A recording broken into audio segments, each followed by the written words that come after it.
Luther, now 23, was returning to Erfurt after a visit to his family,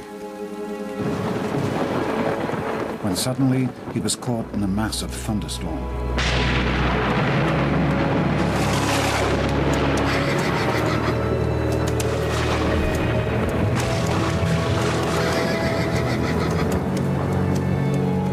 No one knows exactly what happened to Luther that night, but it struck him to his very soul. Suddenly surrounded by the terror and agony of death, I felt constrained to vow myself to God. With 3 friends already lost to the plague, now faced with death himself, Luther struck a bargain with God. He vowed to become a monk. Luther had entered the headquarters of a Europe-wide corporation, supported on the profits of monasteries such as his own, on the donations of the faithful, and fees that were charged for everything from a wedding license to a cardinalship.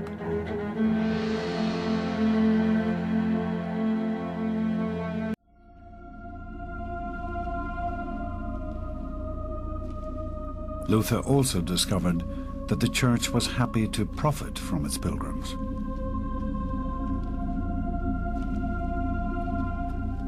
For a fee, he was allowed to enter the crypt of the Church of Santa Calliste.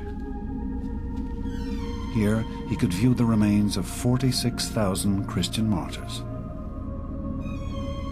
This would earn him what was called an indulgence, releasing him from time in purgatory after death.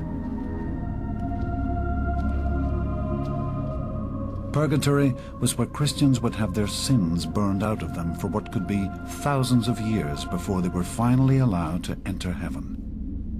The chance to buy time off from purgatory was an extremely attractive offer for the faithful,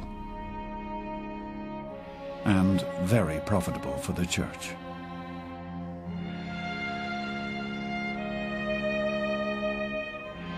But as Luther trekked from one pilgrimage site to another, desperate to find salvation, he was overtaken by a steadily mounting fear. Could all this really bring him closer to God? Until finally it is said that Luther collapsed, questioning for the first time the teachings of the church to which he had vowed his life.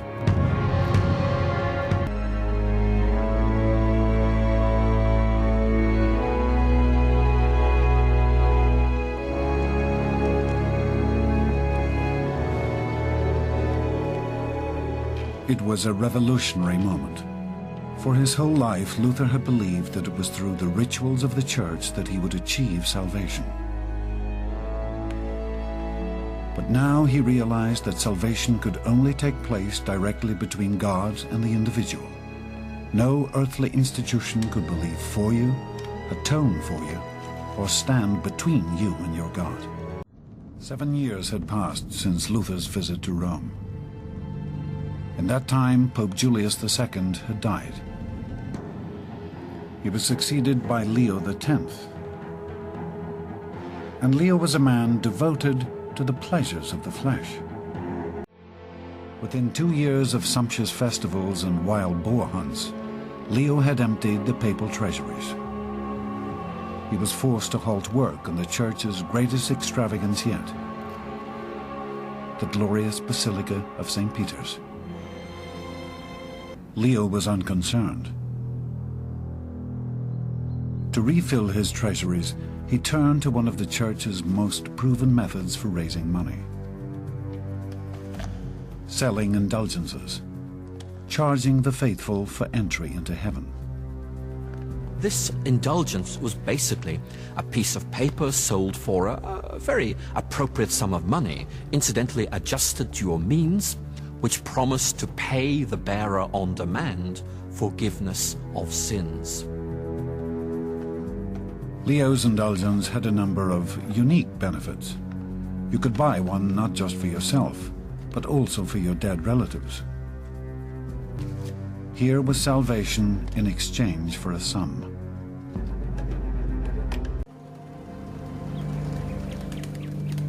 Luther found that many of his congregation had turned away from his sermons, and were rushing to spend their hard-earned money on Tetzel's offer.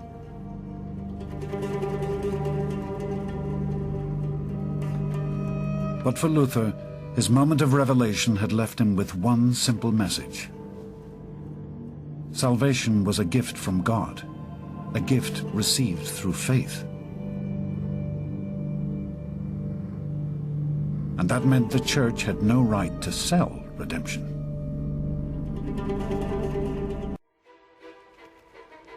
This monk, who had once been the church's most devoted servant, now turned on the institution to which he had vowed his life. On the evening of the 31st of October, 1517, Luther sat down and penned a furious litany of criticism, 95 stinging bullet points, or theses, that lashed into the Pope and the trade in indulgences.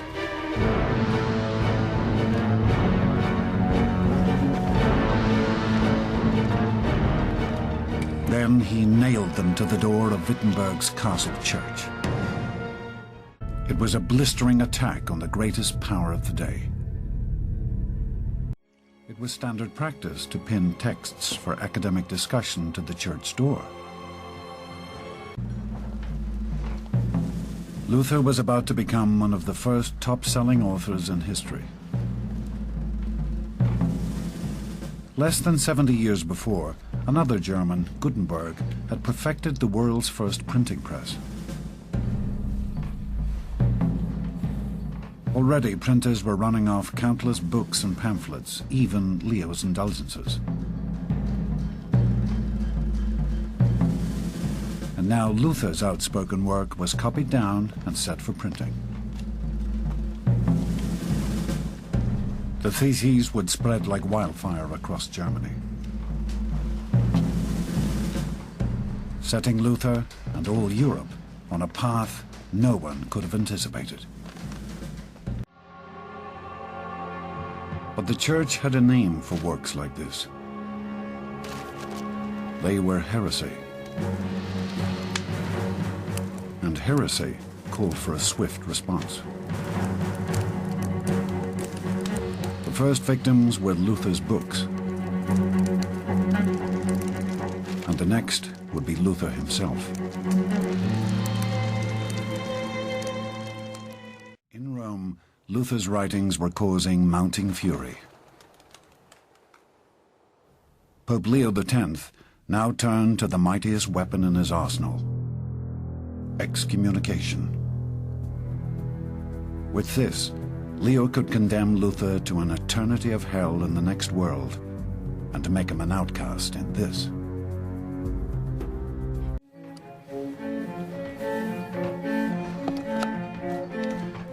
For movements to spread, their ideas need to spread. And for Luther, it was providential that a means of disseminating these ideas had suddenly become available through the printing press. I think in our own day and age, we're very much aware of how much things have been changed by the internet. What the internet is to our day, printing was to Luther's day. It meant that ideas could travel. They could not be stopped. Luther threw himself into one of his greatest enterprises yet: a translation of the Bible into German, making the Word of God accessible to the common man.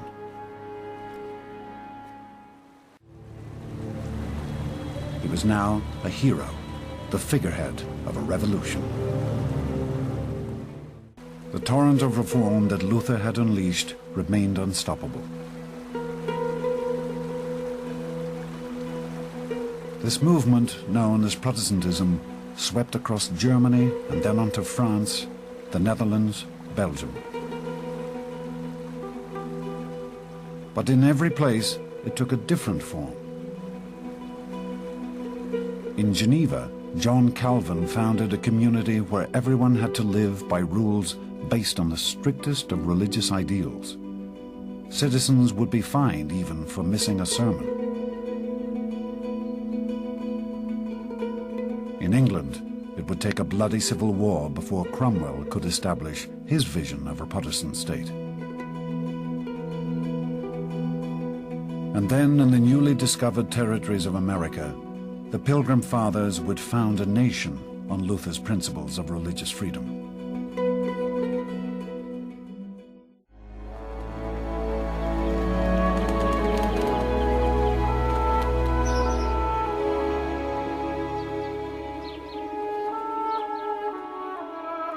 Luther would finally die in the year 1546, seized by a crippling heart attack, after a harsh winter journey to the town of his birth, Eisleben.